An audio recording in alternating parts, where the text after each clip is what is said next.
Kenapa dia bilang tadi dari natsnya ini saya tadi catat nih. Aduh ibu, jangan berpanjang-panjang ibu.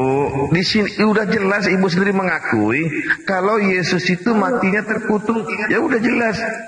Ya, Jangan diplesetkan ke sana ke sini ke mana ke sini. Ibu pergi ke Jakarta dari Surabaya, tapi ibu pergi ke Roma dulu, pergi ke Inggris dulu. Karena tujuan ibu jelas itu Jakarta. Jelas di ayat tersebut dikatakan bahwa Yesus terkutuk. Udah jelas apa lagi? Karena menanggung dosa ibu. Jadi kita nggak jadi perpolemik lagi bu. Nggak jadi polemik lagi. Kecuali di situ tidak ada narasi terkutuklah orang yang digantung pada kayu salib. Baru kita tidak ada kan interpretasi. Jadi kalau ada narasi di situ terkutuklah orang yang digantung pada kayu salib, kemanapun ibu larikan, diterangkan di ayat lain yang tergantung di kayu salib Yesus. Apalagi yang ibu mau interpretasikan? Enggak, saya jadi masalah gini. Anda tuh penekanannya apa? Anda tuh mau tahu ibu menggiring seakan-akan yang mati terkutuk itu bukan Yesus. Padahal jelas di situ dikatakan yang mati terkutuk itu Yesus. Ibu tolak pula. Bukan, salah, bukan begitu, bukan begitu, Pak. Kenapa ibu tidak mau menjawab bahwa yang mati terkutuk Yesus? Loh, bukan saya tidak menjawab. Dari tadi saya sudah menjawab bahwa mana kapan ibu jawab? Pertanyaannya tadi, yang mati di kayu salib siapa? Saya jawab Yesus, oke. Ya udah jelas. Ya udah kan saya dari tadi juga jelas. konsisten. Yesus yang mati di tiang salib, apakah yang mati di tiang salib itu terkutuk? Terkutuk dia tidak. Tapi ketika premis Bapak nggak dijawab kan, Yesus itu terkutuk, itu salah. Itu yang tertulis. Paham, gagal pahamnya di situ. Terkutuk. Ibu, premis Datuk, diam Datuk. Saya ngomong, apakah yang digantung di tiang salib itu terkutuk atau tidak? Saya jawab tidak. Tidak. Karena Baik. 2 Petrus ayat berapa? Kalau tidak, tapi saya pakai data. Kata Paulus, terkutuklah orang yang digantung di tiang salib. Ini benar datanya atau salah? Kalau merujuk satu ayat saja, kan tadi nanti dulu semua yang di kayu salib bukan hanya Yesus, itu semua. Saya tambahkan lagi di Ulangan 21 saya tambahkan lagi. Itu Yahudi ya, ini. Ulangan 21 nomor 23. Diam dulu Bu, saya pakai data. Mau diskusi sama Handi di malam. Maka janganlah mayatnya dibiarkan semalam-malaman pada tiang itu, tetapi haruslah engkau menguburkan dia pada hari itu juga, sebab seorang yang digantung terkutuk orang yang digantung di tiang salib. Paulus menjelaskan juga, terkutuklah orang yang digantung di tiang salib. Anda bilang juga Yesus mati di tiang salib. Yesus adalah orang waktu digantung, begitu. Jelas kau itu. Dia kenapa terkutuk? Kenapa dia menjadi kutuk? Karena menebus kutuk hukum Taurat. Dengan menjadi kutuk karena kita. Yang menjadi kutuk siapa? Udahlah Bu ya. Kamu melawan datamu sendiri. Jadi musuh kamu adalah Paulus. Lanjut, selesai. Wah, Anda tuh jangan menggiring opini dan membuat statement yang tidak disepakati loh. Gak bisa begitu dalam berdiskusi. Sedangkan Anda menginterpretasikannya gagal paham. Karena kan saya udah bilang 2 Petrus 20 berapa itu ayatnya, Yesus itu tanpa dosa. Jadi ketika Anda mengidentifikasinya, ntar dulu Bu Nurma, ketika Anda mengidentifikasinya itu terkutuk, Anda salah besar. Oke, kalau Yesus tanpa dosa, Anda udah diam. tidak bisa mencungkil-cungkil. Kalau Yesus tanpa dosa, boleh nggak membunuh orang yang tidak berdosa?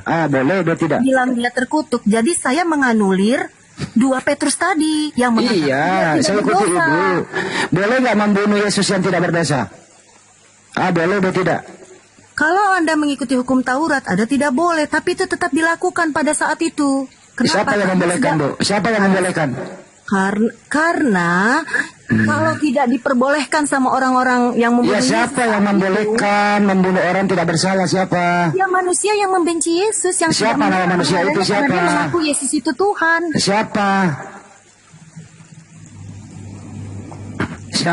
Bahkan murid Yesus saja. Aduh, nggak bisa diskusi ini. Udah turun kau turun kau Bu nggak ada gunanya kau di sini. Menceret aja kau. Nggak ada gunanya kau, muter-muter doang. Itu Ibu yang satu, Ibu Nurpawati kayaknya mau bicara, silakan. Silakan Bu. Ya, terima kasih Pak. Selamat malam semua. Ya, selamat malam, Bu. Iya. Bang Andi Silatona masih, Bang Tawaras masih udah Adi. Bang Tawaras. Udah ada Bang Juma, udah naik. Diam dulu semua. Waalaikumsalam. Assalamualaikum Bang Juma. Waalaikumsalam kawan-kawan Yang semuanya. pertama saya mau katakan begini, kalau kalian mau diskusi, diskusinya yang benar. Kalian bertanya, tapi ketika dijawab, kalian ngotot dengan jawaban kalian. Seakan-akan kalian itu paling tahu Alkitab kami atau Bible kami gitu loh. Ada data, Bu. Dengar dulu, jangan Bang Juma yang jawab. Biar Bang Juma yang respon. itu. Dengar dulu gitu loh. Kalau mau diskusi, diskusi yang benar. Jangan kalian bertanya, tapi kalian juga yang ngotot menjawab. Itu nggak etis juga. Yang kedua, kalau kita mau diskusi, maka benar diskusinya. Jangan untuk mencari-cari kesalahan, jangan untuk menghina, jangan untuk mentertawakan. Karena agama apapun di dunia ini tidak pernah diizinkan untuk menghina, memfitnah. Tidak ada orang yang menghina, tidak ada orang yang tertawa, Bu. Ibu salah tadi. Nah, jangan dijawab dulu. Ibu memframing. Tidak ada orang yang menghina, tidak ada orang yang tertawa. Kenapa Ibu framing? Nah, kan ketika kalian orang-orang bertanya, orang Sekarang buka topik aja tuh kalau mau diskusi. Silakan Bang Juma. Ya, jadi gini Bu ya. Dunia juga tahu kok bahwa yang tergantung di atas salib itu kan terkutuk. Kan itu faktanya.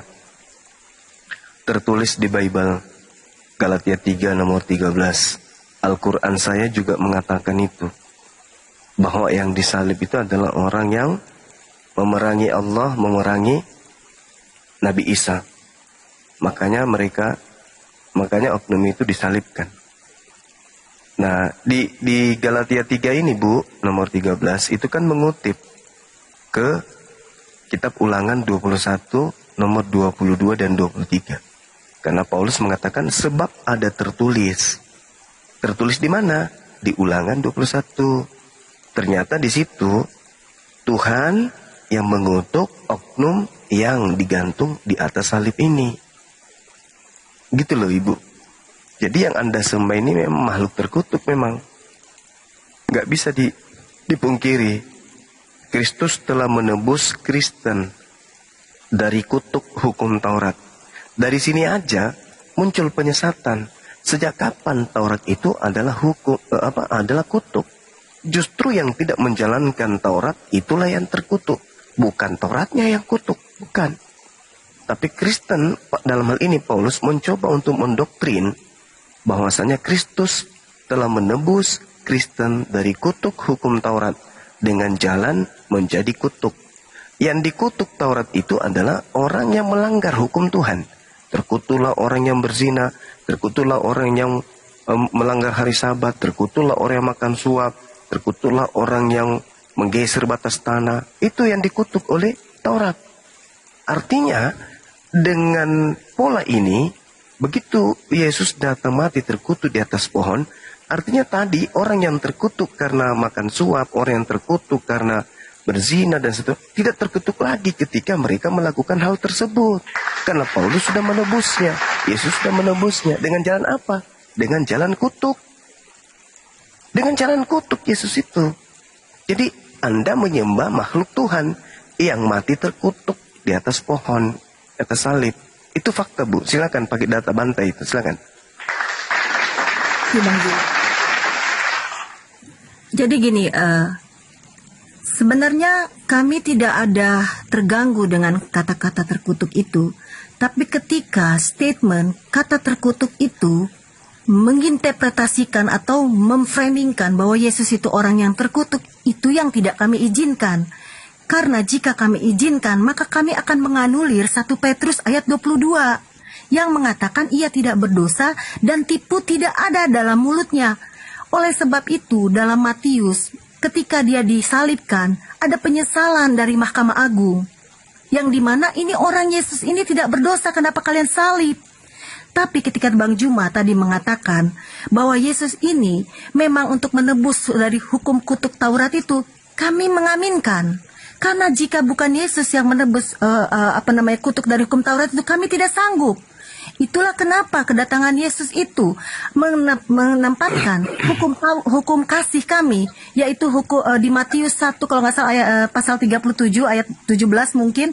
Coba dicek karena saya nggak megang. Dia bilang, kasihilah Tuhan Allahmu dengan segenap hatimu. Itu memperkuat atau mengcover hukum Taurat 1 sampai hukum Taurat keempat, di mana dibilang jangan sebut Allahmu dengan sembarangan, aku adalah Allah cemburu, dan sebagainya. Hukum kasih yang pertama ini mengcover, menutupi, menggenapi hukum Taurat pertama dan keempat sampai keempat. Lalu hukum Taurat kelima sampai ke 10, hormatilah orang tuamu, jangan berdusta, jangan berzina, jangan membunuh. Itu terdapat di hukum kasih yang Yesus paparkan yang kedua, yaitu kasihilah sesamamu manusia seperti dirimu sendiri. Jadi dari hukum inilah yang pertama dan yang terutama. Nah, dengan datangnya Yesus membawa hukum kasih ini, itulah sebabnya tadi saya tidak suka berdebat, karena saya ingin menerapkan hukum kasih itu kepada teman-teman semuanya. Demikian. Oke, baik. Ibu, saya ingin tahu dulu cakupan pengetahuan Ibu terkait hukum Taurat. Hukum Taurat ini sebenarnya Tuhan sampaikan kepada Nabi Musa, itu berlaku untuk siapa rupanya hukum Taurat ini? Untuk Kristen atau untuk Yahudi saja? Baik. Hukum Taurat konteksnya saat diturunkan kepada Musa itu berlaku kepada orang Israel. Ya, yang diturunkan kepada Musa. Dan pada saat diturunkan, itu Musa sempat memecahkan 2 batu loh itu. Ya, karena menurut Musa bangsa Israel itu sangat berdosa saat itu. Apalagi ketika mengacu pada hukum Taurat yang janganlah membuatmu bagimu patung berhala. Tapi pada realitanya Musa mendapati mereka membuat patung-patung emas. Ya, maksud saya gini, Bu. Jadi, artinya, ya silakan Bang Nyumbah. Apakah hukum Taurat ini berlaku untuk Kristen? Pada saat kemudian hukum Taurat itu didatangkan kepada Nabi Musa dan kaumnya, kan Romawi dalam hal ini juga hadir. Mereka hidup berdampingan tuh. Nah, apakah hukum Taurat ini berlaku untuk orang Roma yang mendirikan nantinya Katolik? Apakah berlaku hukum Taurat ini untuk orang Roma atau hanya untuk orang Yahudi saja? Ya, oke. Tadi saya belum sepenuhnya menjelaskan. Jadi izin saya menjelaskan setelah mic-nya saya serahkan ke Bang Juma, baru di tektok ke saya lagi ya Bang ya. Izin ya.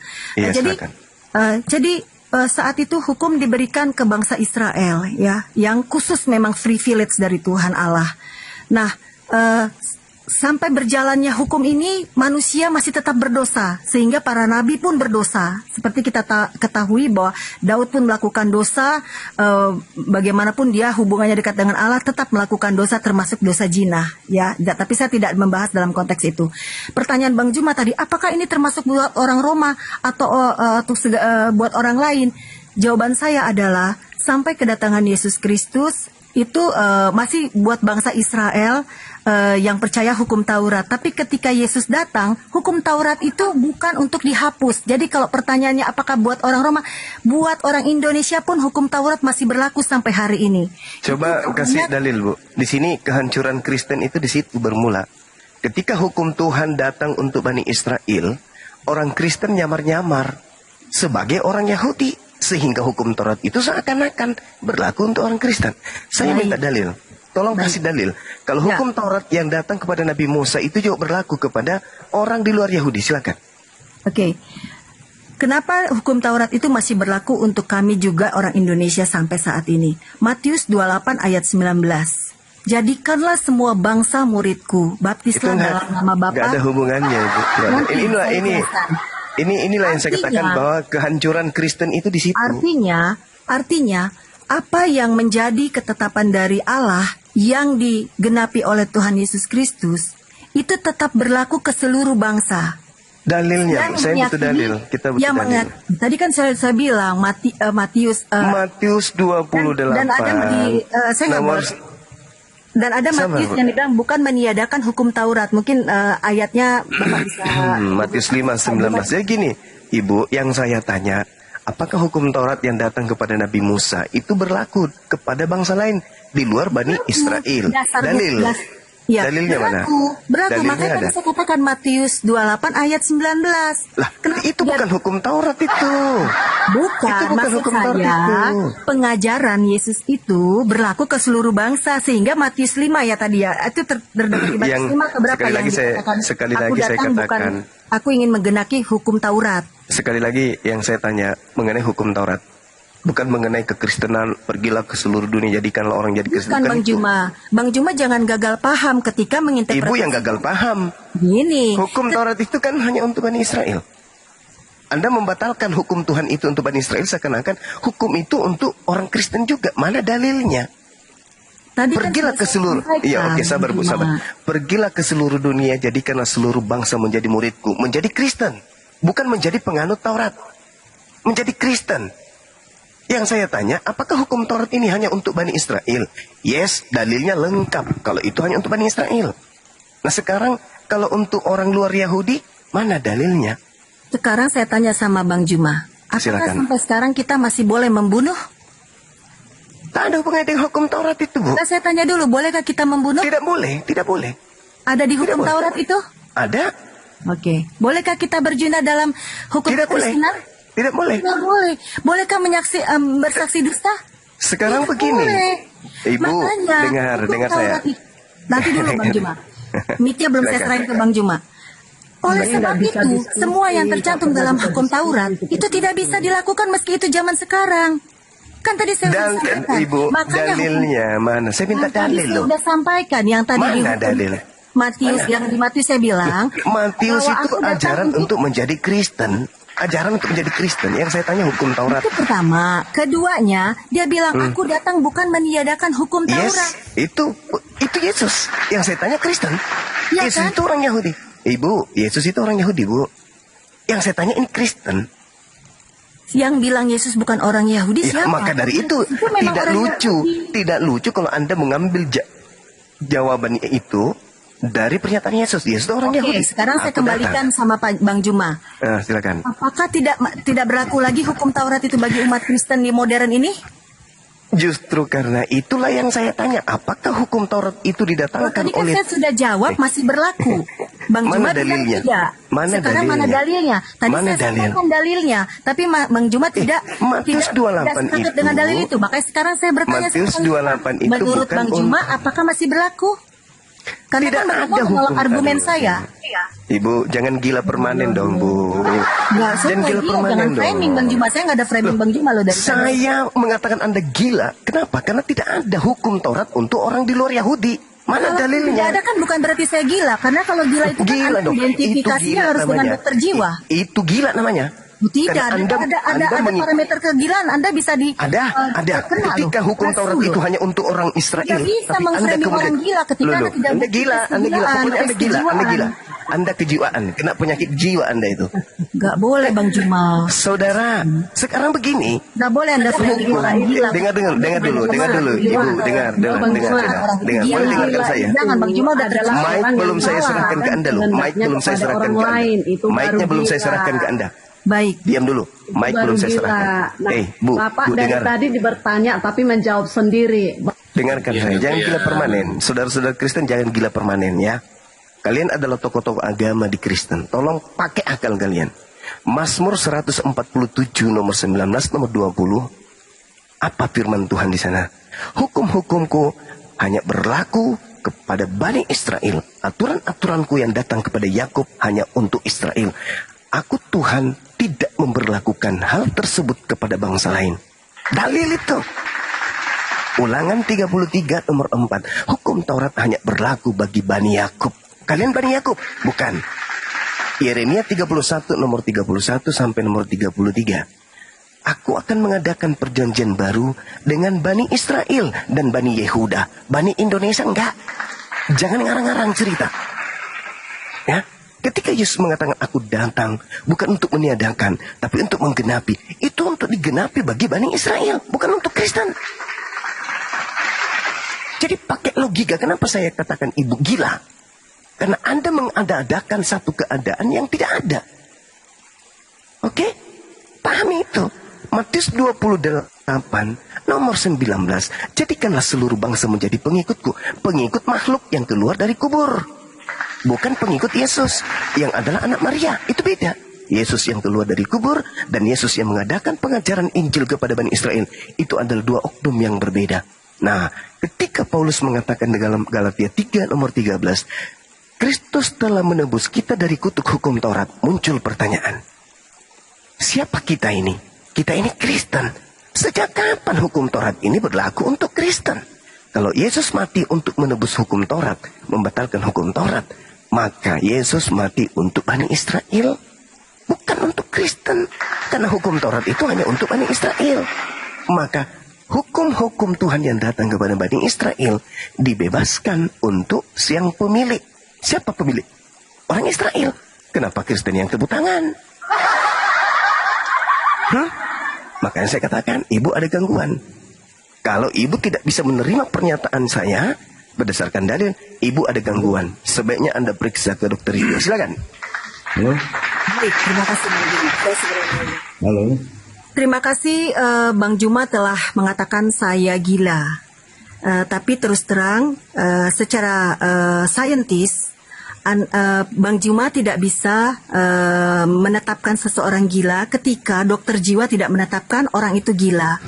Karena ketika orang itu tidak sependapat dengan kita dan tidak bisa menjawab pertanyaan, bukan berarti orang itu gila. Karena itu tidak berdasar dari tes kejiwaan. Itu yang pertama. Jadi saya mohon dengan hormat Bang Juma menganulir kata gila dari framing tentang diri saya. Itu yang pertama. Kedua, saya menghargai yang Bang Juma sampaikan bahwa memang tadi ada di Yeremia, ada di Ulangan bahwa kitab hukum Taurat itu diberikan kepada bangsa Israel. Nah, kenapa alasan saya mengambil Matius 20 ayat 19? Sebenarnya tidak hanya berhenti di ayat 19, tapi berlanjut di ayat 20 yang mengatakan, ajarlah mereka melakukan segala sesuatu yang telah kuperintahkan kepadamu. Artinya, ketika kami sudah dibaptis dalam nama Bapa, Anak, dan Roh Kudus, kami pun harus mengikuti ajaran-ajaran Yesus yang dia ceritakan, sampaikan kepada murid-muridnya dan yang dia perintahkan kepada murid-muridnya. Ketika kami tidak melakukan ajaran yang diperintahkan kepada murid-muridnya, termasuk melakukan hukum Taurat, berarti kami tidak menerima perintah yang dilakukan Tuhan Yesus. Itulah mengapa saya menjawab secara eksplisit bahwa Tuhan Yesus itu memerintahkan kami melakukan hukum Taurat. Dasar yang pertama itu. Dasar yang kedua adalah ketika kami tidak melakukan hukum Taurat, itu sama saja kami menganulir hukum kasih yang saya sampaikan tadi di Matius 37. Kasihilah Tuhan Allahmu dengan segenap hatimu, yang mengcover hukum Taurat pertama sampai hukum Taurat keempat. Kasihlah sesamamu manusia, termasuk saya harus mengasihi Bang Juma dan lain-lain, seperti dirimu sendiri, yaitu mengcover hukum Taurat yang kelima sampai hukum Taurat yang ke-10. Demikian Bang Juma. Terima kasih. Oke, baik. Yang pertama, untuk mengetahui orang itu gila, tidak mesti diputuskan sama dokter jiwa. Nggak perlu. Cukup lihat sikapnya aja. Banyak orang gila, kita tahu dia gila dari sikapnya, dari pola hidupnya, dari caranya dia bersikap, caranya dia berbicara. Nggak perlu ke dokter gila untuk menentukan orang itu gila. Nggak perlu. Itu yang pertama. Yang kedua, ketika ibu mengatakan bahwasanya kami ini melakukan kasih, dengarkan pelan-pelan ibu, dengarkan pelan-pelan. Di dalam kemudian pengajaran Yesus di Matius 22, hukum kasih utama yang pertama dan yang kedua, itu semuanya menurut Yesus tersimpul di dalam hukum Taurat. Oke? Tersimpul di dalam hukum Taurat. Kasih kepada Allah, kasih kepada Tuhan, kasih kepada manusia, itu dua-duanya terkumpul dalam hukum Taurat. Baca Efesus 2 nomor 15. Dengan matinya Yesus di atas tiang salib, Yesus telah membatalkan hukum Taurat dengan segala perintah ketetapan yang ada di dalamnya. Dengan kata lain, Yesus telah membatalkan ajaran kasih itu dengan dia mati, menurut Paulus pendiri Kristen. Lalu kemudian, ini saya ingin menghadiahkan ibu pengetahuan. Lukas 16 nomor 16, hukum Taurat dan kitab para nabi berlaku sampai pada zaman Yohanes. Oke. setelah Yohanes nggak berlaku lagi. Apalagi di luar Yahudi. Ini yang saya minta dari tadi. Mana dalilnya hukum Taurat itu untuk Kristen? Tidak ada. Berarti ketika Yesus mati di atas salib untuk nebus kutuk Taurat, berarti Yesus mati untuk yang mempunyai hukum, yaitu Bani Israel. Seibarat Indonesia punya undang-undang KUHP dibubarkan, maka Indonesia rakyatnya yang dibebaskan dari undang-undang tersebut. Bukan orang Cina, bukan orang Belanda, bukan orang Jepang. Hore, kita merdeka. Kenapa? Hukum KUHP Indonesia sudah dihapuskan. Loh, kamu kan orang Jepang, nggak terikat dengan hukum itu. Inilah yang terjadi dengan Kristen. Hukumnya Bani Israel dibatalin di atas tak salib, Kristen yang tepuk tangan. Atau ada sesuatu yang sengaja dibuat di sana, diada-adakan untuk menipu dunia, seakan-akan Kristen ini berasal dari ajaran para nabi. Kemudian yang terakhir, Ibu, yang terakhir, ketika Ibu mengatakan, lihat Matius 28 nomor 20, ajarlah mereka melakukan segala sesuatu yang kuperintahkan kepadamu. Ibu, Kristen dibentuk tidak ada perintah untuk menyembah Yesus. Kristen dibentuk tidak ada perintah untuk ibadah minggu. Kristen dibentuk tidak ada perintah untuk kemudian makan babi, membatalkan hukum Taurat, menyembah selain daripada Elohim. Dan tidak ada perintah dibentuk oleh Yesus untuk menjadikan orang-orang menjadi Kristen. Itu dulu. Yesus tidak pernah mengajarkan, ajarilah manusia ada ilah lain. Keluaran 20 nomor 3. Jangan ada ilah lain di hadapanku. Kristen punya ilah baru dari bentukan manusia dan dari bentukan burung merpati. Itu saja sudah dilanggar oleh orang Kristen. Tapi mulutnya selalu berkata, kami ini adalah pelaku Torah. Pelaku Torah apaan? Yang kamu sembah anak orang, yang kamu sembah makhluk aneh yang keluar dari kubur. Adakah kemudian ajaran kemudian Yahudi dalam Taurat seperti itu? Tak ada. Adakah Tuhan yang dibentuk kemudian jadi manusia, jadi burung? Nggak ada. Kenapa kalian membentuk Tuhan? Sedangkan perintahnya jangan ada Tuhan lain di hadapanku. Kalian membentuk Tuhan dari bentukan daging, namanya Yesus. Yang kemudian ada juga yang berupa cahaya, yang datang kepada Paulus, namanya juga Yesus. Itu Tuhan-Tuhanan baru buatan kalian. Itu bukan Tuhannya Yahudi. Ya, jadi seperti itu, Bu. Sekali lagi saya katakan bahwa hukum Taurat itu hanya untuk Bani Israel saja.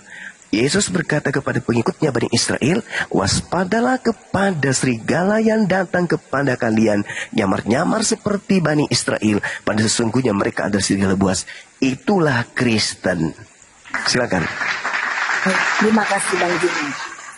Sikap saya masih konsisten yang mengacu pada ketika Bang Juma mengatakan memframing saya gila dengan sikap dan pola cara berbicara saya tetap menolak karena sampai detik ini kebetulan saya banyak tes di institusi dan tidak ada satupun institusi baik kelembagaan negara yang mengatakan saya gila, karena kalau saya gila saya tidak dikeluarkan hasil tes yang mengatakan saya cukup baik IQ-nya, cukup baik kejiwaannya, jadi saya tetap menolak premis dari atau statement dari Bang Juma. Demikian.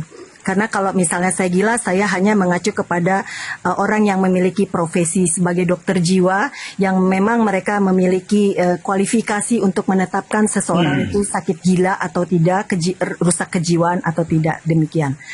Dan untuk yang kedua, terima kasih atas pandangan Bang Juma tentang Matius 2 ayat 20 tadi yang mengatakan bahwa itu tidak berlaku untuk kami di zaman yang modern ini untuk tetap melakukan hukum Taurat. Itu dari pandangan Bang Juma, meskipun saya sudah menyampaikan bahwa kami tetap harus melakukannya karena itu karena hukum kasih itu mengcover dari hukum Taurat tadi. Namun dari pandangan ini justru saya ingin bertanya malah kepada Bang Juma, di mana tadi sebelumnya sudah diskusi mengenai agama samawi dan lain-lain, artinya Islam juga mengacu kepada hukum Taurat ataupun Nabi Musa. Pertanyaan saya, apakah di ajaran kitab Bang Juma harus melakukan hukum Taurat tersebut sampai hari ini, dan itu tidak berlaku bagi umat Muslim karena merujuk kepada literatur yang Bang Juma sampaikan bahwa itu hanya kepada bangsa Israel dan sampai kepada Yohanes Pembaptis, batasan timeline berlakunya hukum Taurat. Apakah itu juga tidak berlaku bagi umat Islam? Itu yang pertama. Mengingat Nabi Israel yang Musa ini memang dia dikhususkan untuk orang Israel, masih masuk di dalam kenabian umat Muslim. Yang kedua, orang Kristen ataupun orang yang percaya Tuhan Yesus Kristus memegang hukum kasih tadi yang saya sampaikan di Matius 37 tadi, yaitu kasihilah Tuhan Allahmu dan kasihilah sesamamu manusia seperti dirimu sendiri. Apakah ada hukum yang seperti ini di Al-Qur'annya Bang Juma yang diyakini dan diimplementasikan oleh umat Muslim? Silakan Bang Juma. Terima kasih. Oke, baik. Yang pertama, saya masih konsisten dengan pernyataan saya.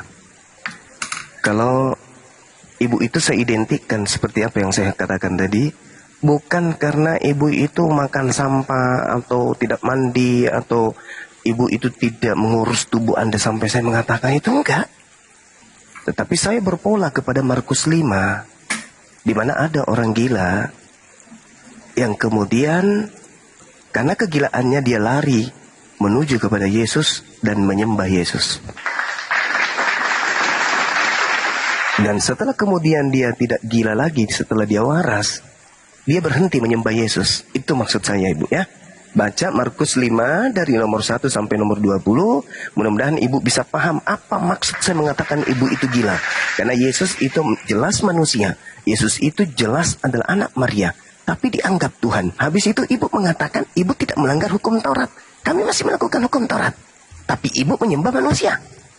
Itu kan bukan normal lagi. Itu gangguan itu, Ibu.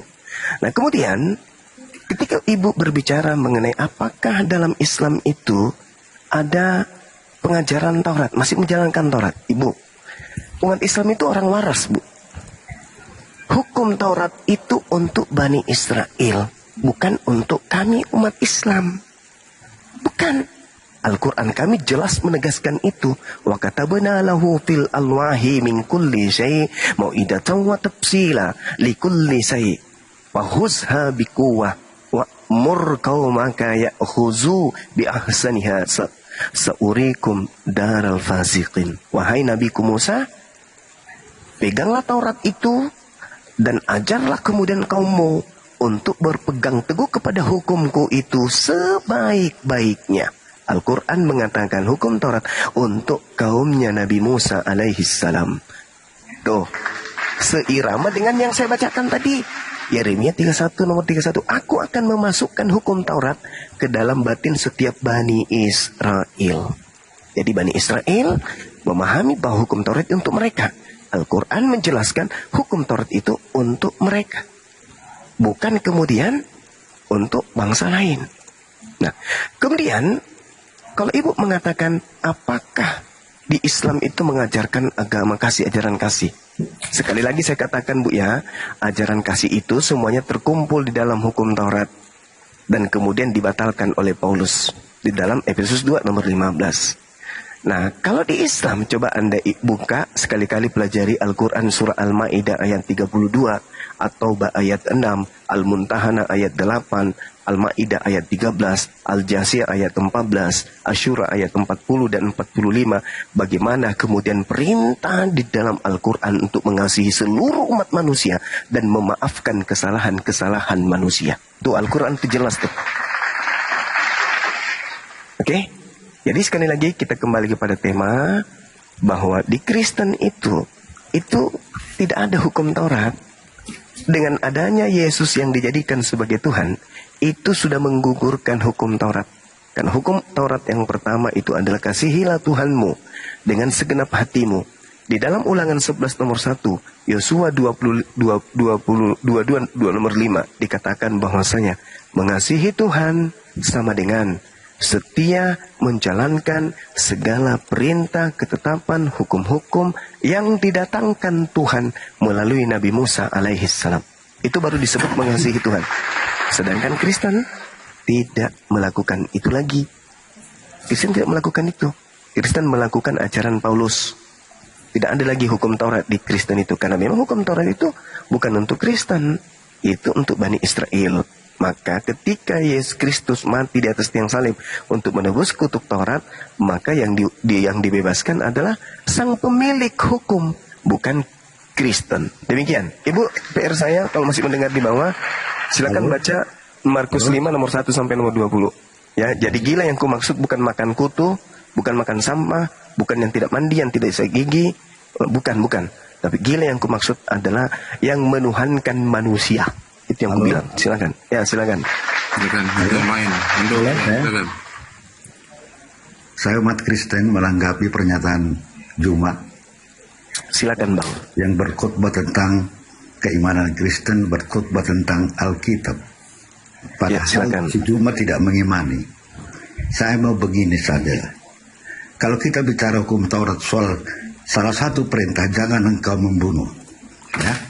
Di Matius pun ada larangan seperti itu. Taurat, jangan membunuh, jangan berzina, jangan bersaksi dusta. Matius 19 ayat 18. Membunuh akan dihukum. Itu ada kesinambungan larangan. Tetapi kalau saya dibunuh, Bang. Tunggu dulu, saya mau ngomong dulu. Oh iya. Sabar, Bang, sabar. Larangan membunuh. Ya, jangan membunuh, jangan berzina, jangan mencuri, jangan mengucapkan saksi dusta. Di Matius 19 ayat 18 perkataan Yesus. Nah, itu ada kesimpulan soal membunuh. Iya, terus. Tapi kalau saya masuk ke Al-Quran, Al-Baqarah 191, bunuhlah mereka. Ada perintah bunuh. An-Anfal 12, bunuhlah dan penggallah kepalanya. At-Taubah 36, ya, sama juga perangilah. Nah, ini perintah yang berbeda, ya.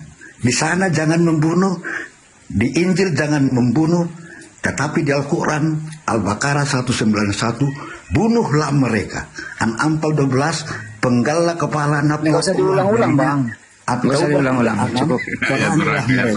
Jadi ini perintah yang beda dari Allah.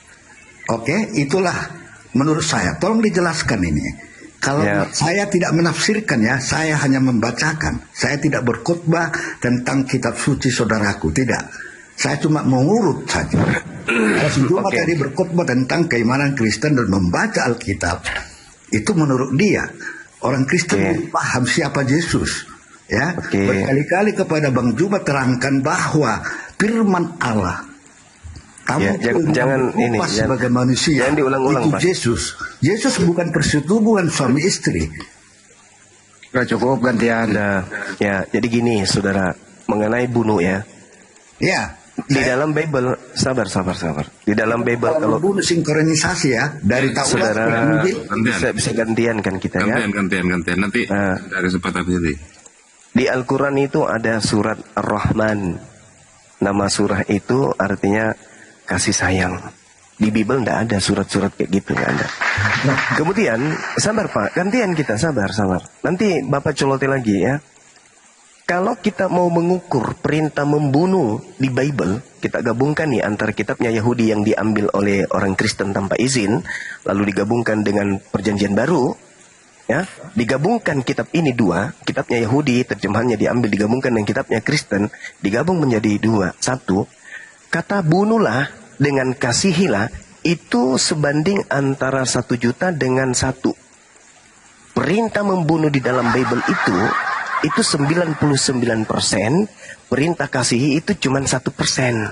Itu Pak Ando. Contoh nih, 1 Samuel 15 nomor 3 misalnya. Bunuhlah semua laki-laki maupun perempuan, anak-anak maupun anak-anak yang menyusui, lembu maupun domba, onta maupun keledai. Bunuhlah semuanya, jangan kau biarkan satupun yang bernapas. Ya Pak ya, contoh tuh. Sedangkan data-data yang Anda bawa dari Quran itu adalah data-data saat perang. Itu dalam keadaan perang Pak. Itu bukan berbicara mengenai perintah membunuh dan seterusnya. Kemudian, sabar ya. Kemudian, ketika Anda mengatakan terkait bunuh, Matius 19 yang Anda bawa, di situ dikatakan ketika orang itu bertanya kepada Yesus, "Guru, apa yang harus aku kerjakan supaya saya bisa masuk surga?" Yesus menjawab, "Jangan kau membunuh." Nah, saya mau bertanya nih kepada Bapak, apakah membunuh Yesus itu bisa menyebabkan orang masuk surga? Apakah membunuh Yesus itu tidak melanggar hukum Taurat? Jangan membunuh. Karena kapan membunuh? Melanggar hukum Taurat. Apakah membunuh Yesus itu melanggar hukum Taurat atau tidak? Jawab, silakan. Untuk saya berbicara tadi, karena tadi terjebak kepada hukum Taurat soal larangan membunuh yang disampaikan kepada Musa. Salah satu adalah jangan membunuh. Tadi Pak Juba menanyakan apakah itu ada di Injil. Saya sampaikan. Jangan membunuh, jangan berzina, jangan berdusta. Matius 19 nomor 16 sampai 18. Ada langsung perkataan larangan membunuh. Lalu saya tarik ke Al-Baqarah.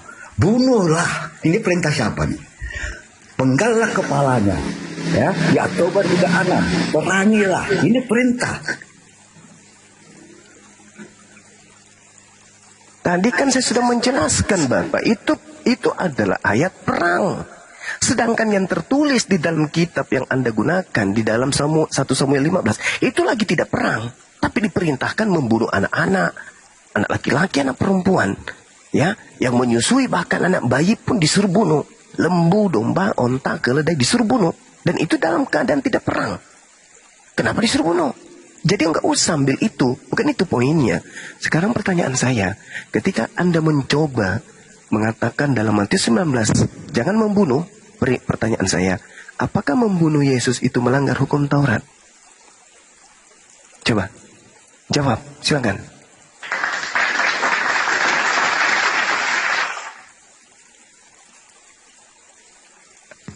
Jawab dong.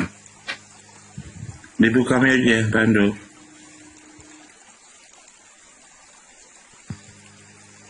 Dijawab. Bang Ando, dibuka videonya.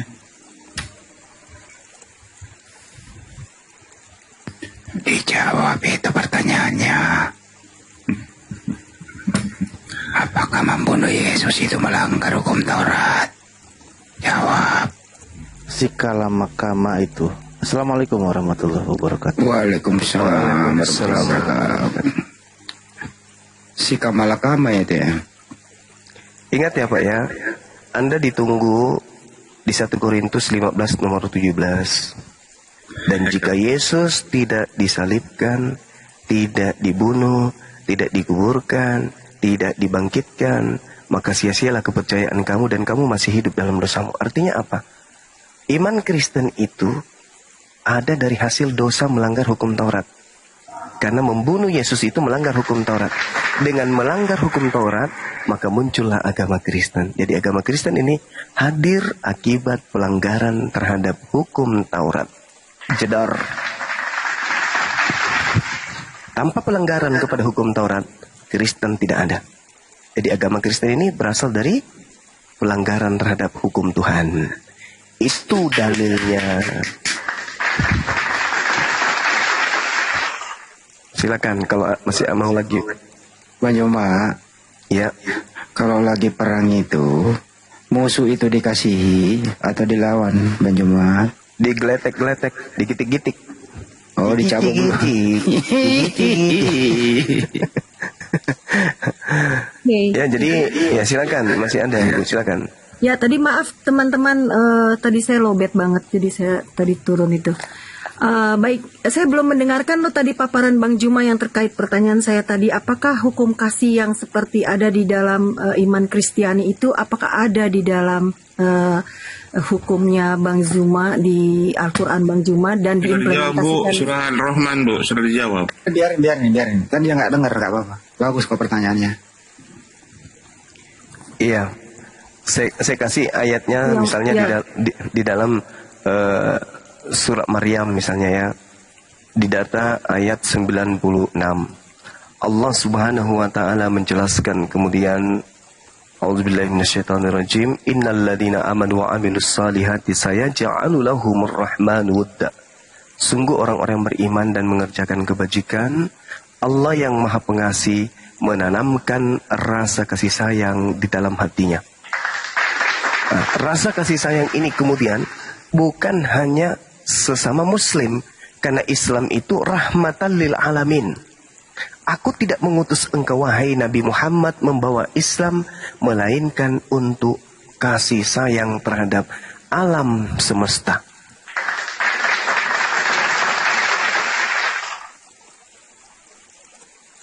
Oke. Itu ya Bu ya?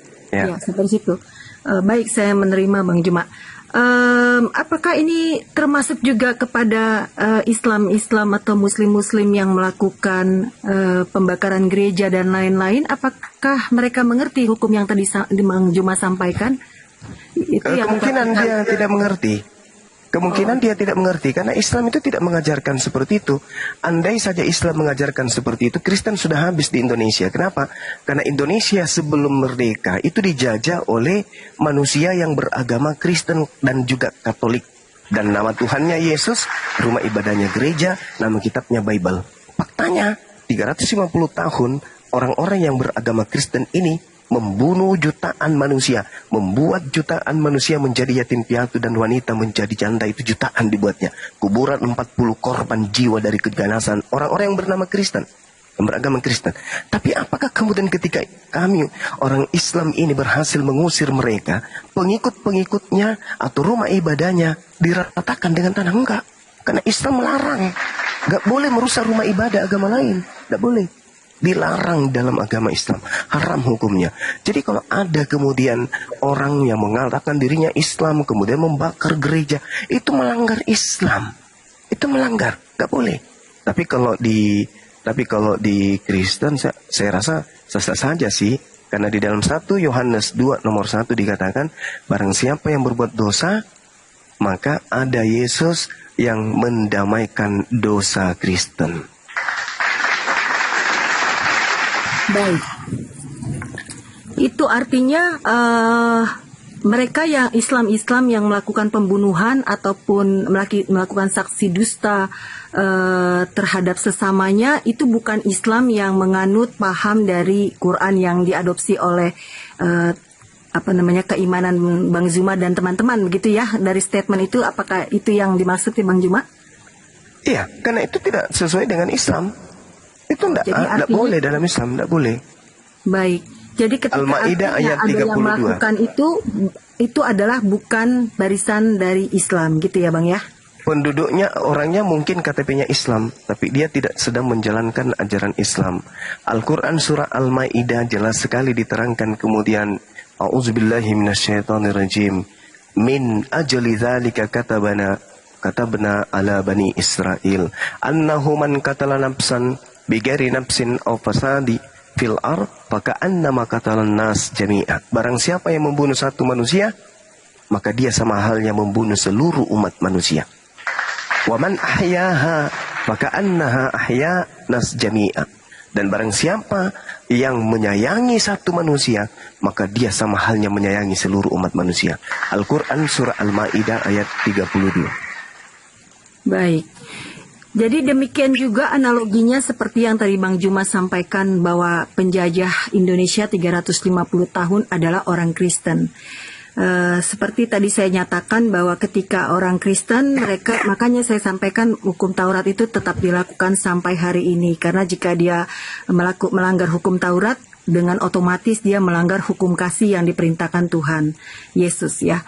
Nah demikian juga yang penjajahan 350 tahun, sama seperti yang Bang Juma tadi paparkan, Islam yang membunuh, Islam yang sengaja memiliki motivasi untuk menghancurkan gereja dan membunuh jemaat yang sedang merayakan Natal.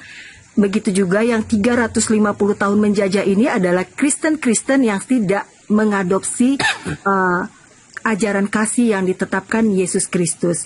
Itu makanya ketika terjadi penjajahan, tidak saja terjadi orang-orang yang menjajah Indonesia, tapi ada juga misionaris yang datang ke Indonesia untuk menyebarkan hukum kasih tersebut.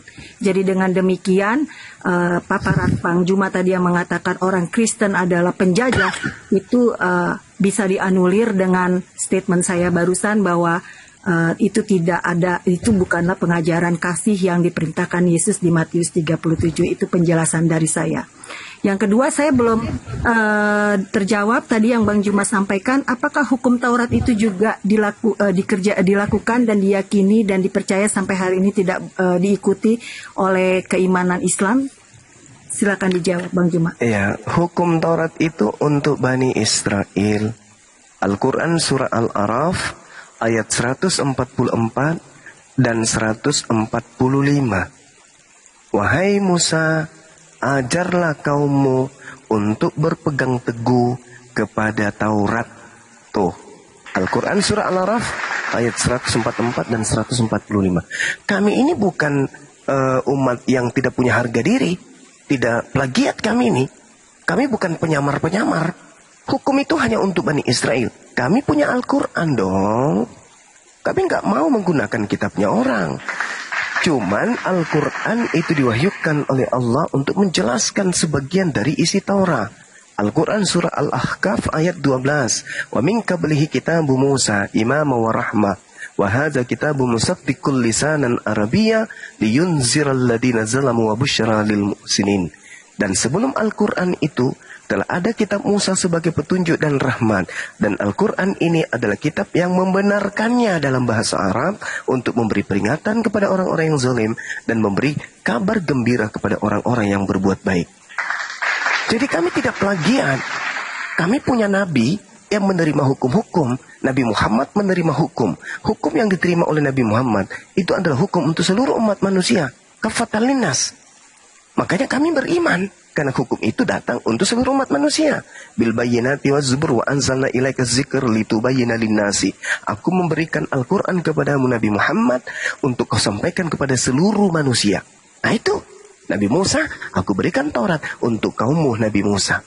Aku beri Injil kepada Nabi Isa untuk kaummu Bani Israel. Makanya Kristen tidak punya Injil Yesus. Karena Yesus itu hanya untuk Bani Israel.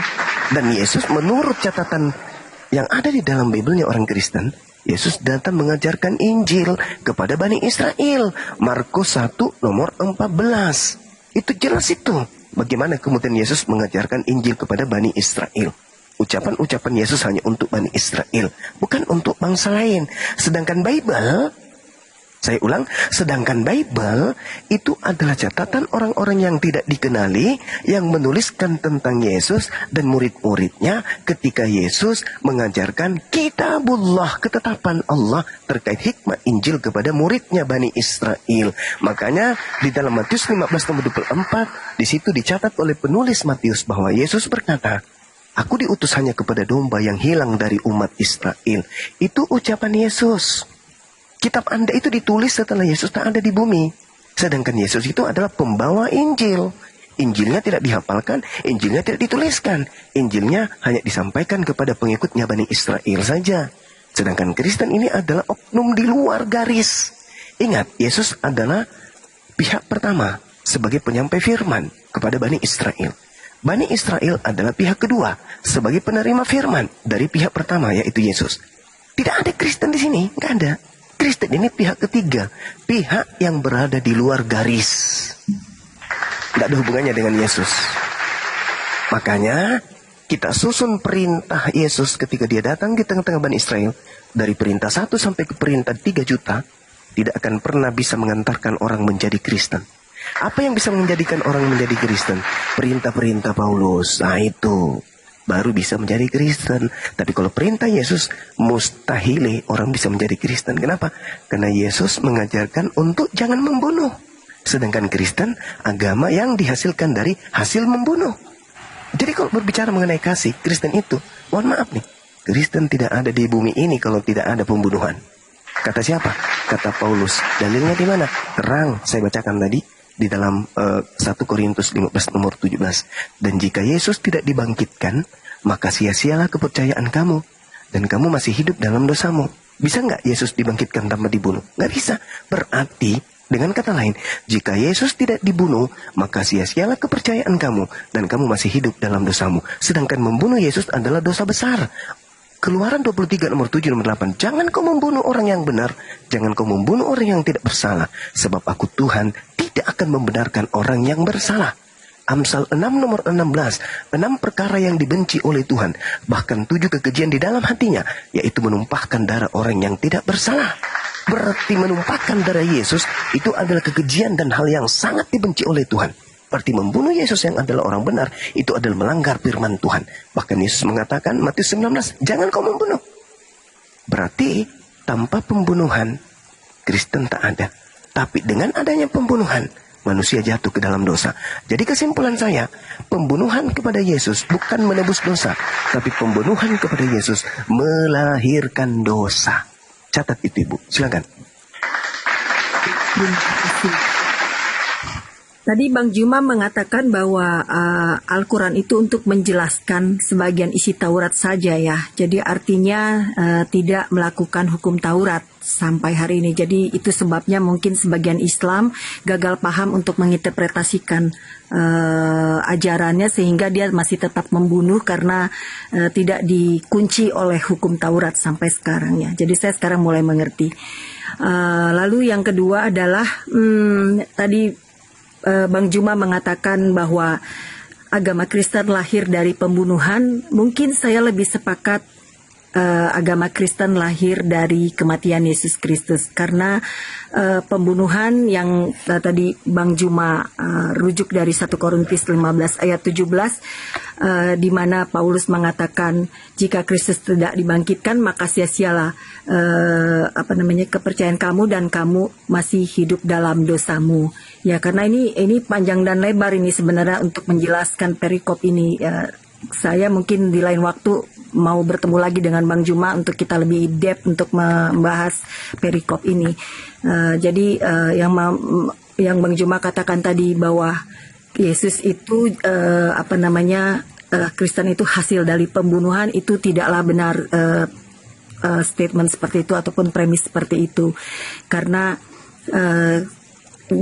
karena pembunuhan itu tidaklah diizinkan oleh hukum Taurat yang dimana saya tadi mengatakan bahwa saya konsisten mengatakan bahwa hukum Taurat itu tetap harus dilakukan hingga hari ini. Jadi ketika pembunuhan itu pun terjadi, bukanlah orang-orang yang percaya kepada Yesus, bukanlah orang-orang yang menyukai Yesus. Yesus dibunuh oleh orang-orang yang memang membenci Yesus. Jadi bukan orang-orang yang memang mengikuti ajaran Yesus saat itu, bukan orang-orang yang menyerahkan dirinya untuk dibaptis oleh Yohanes saat itu, karena saat itu adalah Yohanes menjadi Yohanes Pembaptis di zaman Yesus memberitakan Injil ataupun bukan Injil, saya ralat, di zaman Yesus berada di dunia saat itu. Jadi untuk selanjutnya mungkin saya akan masuk ke Komal Bang Juma, karena malam ini saya tadi udah live dari pagi. Mohon izin kita bisa sambung di Komal berikutnya Bang Juma. Salam kenal dari saya. Iya, sama-sama Ibu. Terima kasih telah melakukan pencerahan dan diskusi. Buat Bang Handi juga terima kasih, salam kenal. Tadi mohon maaf agak sedikit ini tektokan karena tadi saya memang sengaja lagi kulonuwun aja karena saya tadi habis kirim message sama Bang Arif ya. Makasih Bang Arif hostnya telah mengundang saya untuk berdiskusi di ruangan ini. Buat teman-teman yang lain mohon maaf jika ada salah kata maupun hal-hal yang tidak menyenangkan. Terima kasih, salam damai semuanya.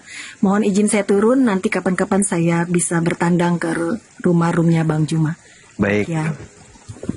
Terima kasih. Silakan Ibu juga. Saya juga terima kasih dan sekalian minta maaf ketika ada kata saya yang kurang berkenan untuk Ibu.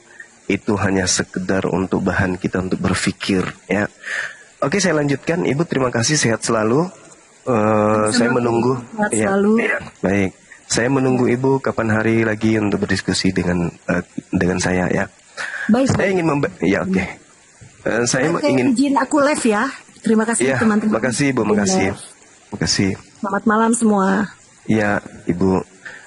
Jadi teman-teman sekalian, ibu ini mengatakan bahwa oh pantasan aja di Islam itu masih bisa membunuh, kata dia kan. Nah ini cara licik yang memang diajarkan dari agamanya gitu. Mereka harus cerdik, ya cerdik seperti ular. Memang seperti itu mereka. Di dalam 1 Filipi 1 nomor 18 terkait pemberitaan tentang Yesus, mereka boleh dengan cara menipu, dengan cara jujur, dengan cara palsu boleh, mengelabui boleh. Padahal tadi saya sudah membacakan ayatnya. Barang siapa yang membunuh satu manusia, sama halnya dia membunuh seluruh umat manusia. Ada nggak dalil itu di kitab mereka? Nggak ada. Nggak ada. Nggak ada. Al-Quran mengatakan, وَالَّذِينَ لَا يُدْعُونَ مَعَ اللَّهِ إِلَهًا آخَرَ وَلَا يَقْتُلُونَ النَّفْسَ الَّتِي حَرَّمَ اللَّهُ إِلَّا بِالْحَقِّ وَلَا يَزْنُونَ وَمَنْ يَفْعَلْ ذَلِكَ يَلْقَ أَثَامًا. Al-Quran mengatakan itu. Tidak boleh membunuh. Tidak boleh membunuh. Diharamkan oleh Allah. Itu dalilnya. Tidak boleh membunuh manusia. Haram hukumnya dalam Islam. Lalu kemudian tadi sudah saya bacakan ya dalam surah Al-Maidah, jangan membunuh. Barang siapa membunuh satu manusia, sama halnya membunuh seluruh umat manusia. Sedangkan di dalam kitab mereka yang mereka pakai, yang dipraktekkan oleh Belanda, Ulangan 20 nomor 10. Apabila engkau mendekati suatu kota untuk berperang melawannya, maka haruslah engkau menawarkan perdamaian kepadanya. Apabila kota itu menerima tawaran perdamaian, tadinya kupikir, oh, ketika mau berdamai akhirnya damai-damai aja. Ternyata tidak. Apabila kemudian mereka menerima perdamaian itu, mereka membukakan pintu gerbang kotanya untukmu, maka haruslah semua orang yang terdapat di situ melakukan pekerjaan rodi bagimu dan menjadi budak bagimu. Gila nggak ini ajaran? Ini yang dipraktekkan oleh Belanda. Tapi dia orang ibu itu tadi mencoba untuk ya seperti 1 Filipi 1 nomor 18. Tetapi apabila kota itu tidak mau berdamai, melainkan mengadakan pertempuran melawan engkau, maka haruslah engkau mengepungnya, dan setelah Tuhan menyerahkannya ke dalam tanganmu, haruslah engkau membunuh seluruh penduduknya yang laki-laki dengan mata pedang. Ini yang diperhatikan. Kemudian coba kita lihat di dalam Lukas 19 ya, nomor 27. Akan tetapi semua seteruku ini yang tidak suka akan aku menjadi rajanya, bawalah mereka kemari dan bunuhlah mereka di depan mataku. Itu dalil. Nah, di mana kemudian agama Kristen ini disebarkan dengan masuk ke satu tempat dengan tidak seperti yang diperhatikan Belanda? Ada nggak? Coba sebutkan kepada saya. Ada. Nggak ada. Ada nggak? Nggak ada ya? Ada. Lukas 19:27. Kemudian sedikit lagi teman-teman. 10 hukum Taurat itu semuanya tertuang di dalam Al-Quranul Karim. Di dalam Al-Baqarah ayat 163. Tidak boleh menyembah selain daripada Tuhannya Ibrahim, Ishak dan Yakub. Tidak boleh. Jangan ada ilah lain selain daripada Tuhannya Abraham, Ishak dan Yakub. Nggak boleh. Sedangkan mereka mengadakan Tuhan di luar Tuhannya Bani Israel. Tuhannya Ishak dan Abraham, Ishak dan Yakub. Pernahkah Abraham, Ishak dan Yakub menyembah anak Maria? Tidak pernah. Pernahkah Abraham, Ishak dan Yakub menyembah hakikat pencipta langit dan bumi yang maha suci lagi maha tinggi? Pernah. Nah, itulah yang kita sembah. Kemudian yang kedua, terkait dengan tidak dibolehkan, kemudian jangan ada patung dan seterusnya. Al-Quran surah Al-Qasas ayat 88. Tidak boleh membuat patung. Tidak boleh. Kemudian melarang kemudian menyebut nama Tuhan Al-Quran dengan sembarangan. Al-Quran surah Al-Araf ayat 180. Kemudian larangan membunuh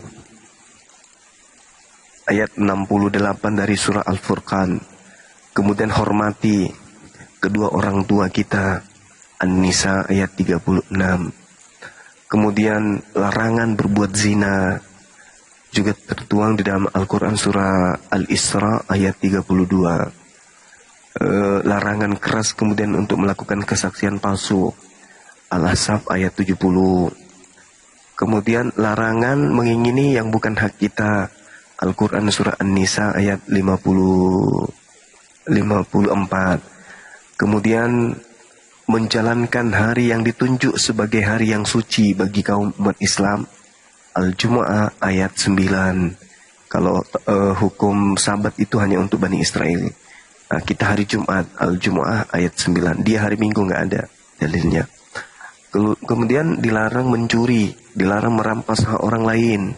Al-Quran surah Al-Baqarah ayat 188. Jadi 10 hukum itu ada di Islam. Tetapi apakah hanya 10 hukum? Enggak. Semua di Islam itu ada hukumnya. Masuk rumah ada hukumnya, keluar rumah ada hukumnya, masuk toilet ada hukumnya, bangun tidur ada hukumnya, mau tidur ada hukumnya, mau makan ada hukumnya, selesai makan ada. Semua di Islam itu sempurna. Semua ada hukumnya, semua ada aturannya. Jadi kita nggak bangga dengan 10 hukum itu. Apa sih itu kecil itu? Di Islam itu syarat semua dengan hukum. Hukum Taurat itu hanya untuk Bani Israel. Itu yang ibu tadi tidak bisa selesaikan. Bahwa hukum Taurat itu hanya untuk Bani Israel. Tiba-tiba dia loncat ke Matius 28 nomor 19. Pada Matius 28 nomor 19 itulah yang Yesus sebutkan di dalam Yohanes 12 nomor 31. Bahwa penghukuman dunia ini sekarang telah dimulai. Sedang dimulai. Sebab sang penguasa dunia telah dilemparkan keluar. Sejak itulah kemudian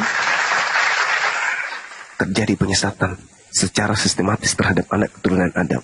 Makanya di dalam Matius 12 nomor 43 sampai nomor 38 sampai nomor 40, disitulah mulai kemudian 38 sampai 40 itu ketika kemudian angkatan jahat ini minta satu tanda. Tanda apa? Bangkit dari kubur pada hari ketiga. Itulah mulai tanda kehancuran dunia ketika angkatan jahat ini melakukan aksi-aksinya ke seluruh dunia. Aksi daripada angkatan jahat adalah mengajarkan kejahatan mereka merebak ke seluruh penjuru bumi. Nah, itulah yang Yesus katakan dalam Yohanes 12 tadi.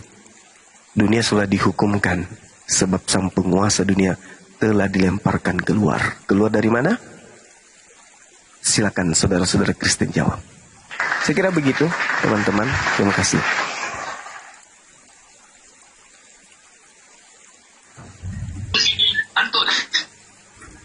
Masya Allah Bang Juma.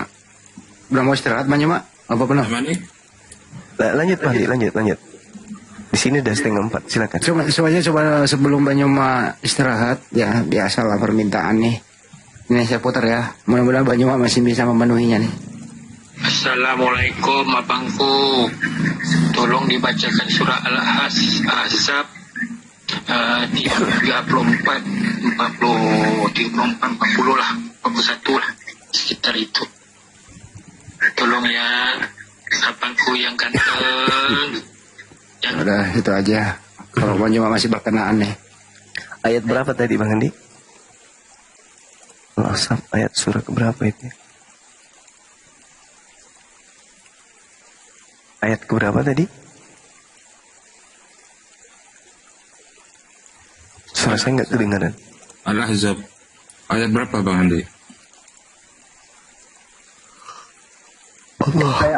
Ayat 34. Masya Allah. Cuman saya nggak bisa terlalu keras bicara ya teman-teman. Pengunjung banyak saudara kita dari sebelah nginap di sini.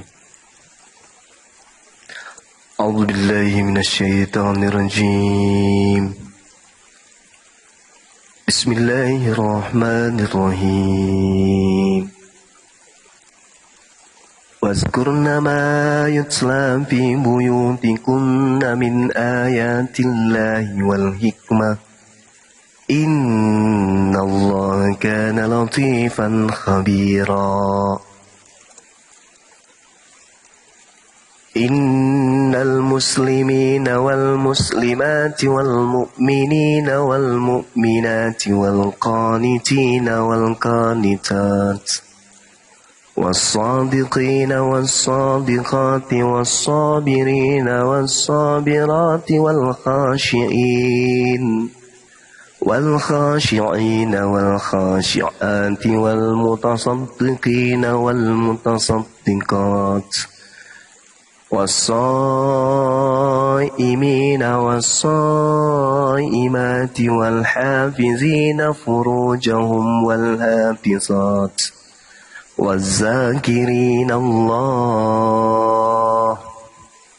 والذاكرين الله كثيرا والذاكرات أعد الله لهم مغفرة وأجرا عظيما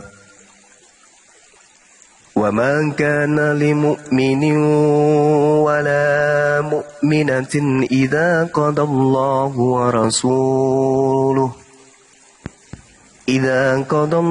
ورسوله أمرا أن يكون لهم الخيرة من أمرهم ومن يعص الله ورسوله فقد ضل ضلالا مبينا وإذ تقول للذي أنعم الله عليه وأنعمنا عليه أمسك عليك زوجك واتق الله وتخفي في نفسك ما الله مبديه وتخشى الناس والله أحق أن تخشاه فلما قضى زيد منها وطرا زوجناكها لكي لا يكون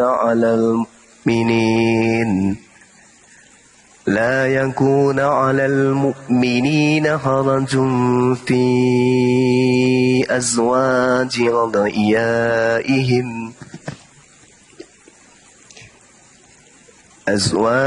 أدعيائهم إذا قضي منهن وطرا وكان أمر الله مفعولا ما كان على النبي من حرج فيما فرض الله سنة الله في الذين خلوا من قبل وكان أمر الله قدرا مقدورا صدق الله العظيم.